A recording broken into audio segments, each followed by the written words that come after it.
সামনেই পুজো, তাই পুজোর কেনাকাটা নিয়ে সবাই খুব ব্যস্ত হয়ে পড়েছে। এই পরিপ্রেক্ষিতেই আমার আজকের কবিতা পুজোর কেনাকাটা।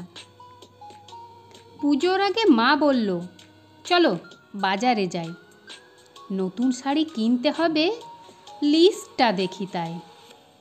বাবা বলল, আবার গত বছর তো 5টা নিলে।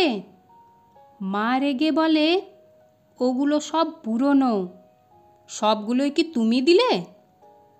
শপিং মলে ঢুকেই শুরু হয়ে যায় মেলা। শাড়ি দেখতেই কেটে গেল পুরো একটা বেলা।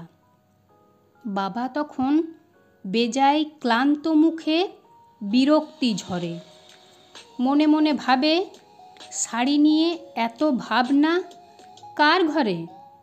ভাইটি দেখি ট্রায়াল রুমে 10টা প্যান্ট পরে, এইটা টাইট ওইটা লুজ, মুখটা বেজায় ভারে। আমি শুধু জুতোর খোঁজে হাঁটছি পুরো মলে, পা ব্যথা, মন ভেঙে গেছে, কিছুই পছন্দ নয় বলে।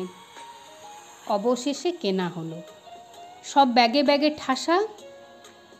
ডেবিট কার্ডটা হাঁপিয়ে ওঠে, হিসাব হয়েছে খাসা। দাদু বলে, একটা ধুতি হলেই চলবে আমার, পাঞ্জাবিটা গত বছরের, তাই নেই মাথা ঘামার।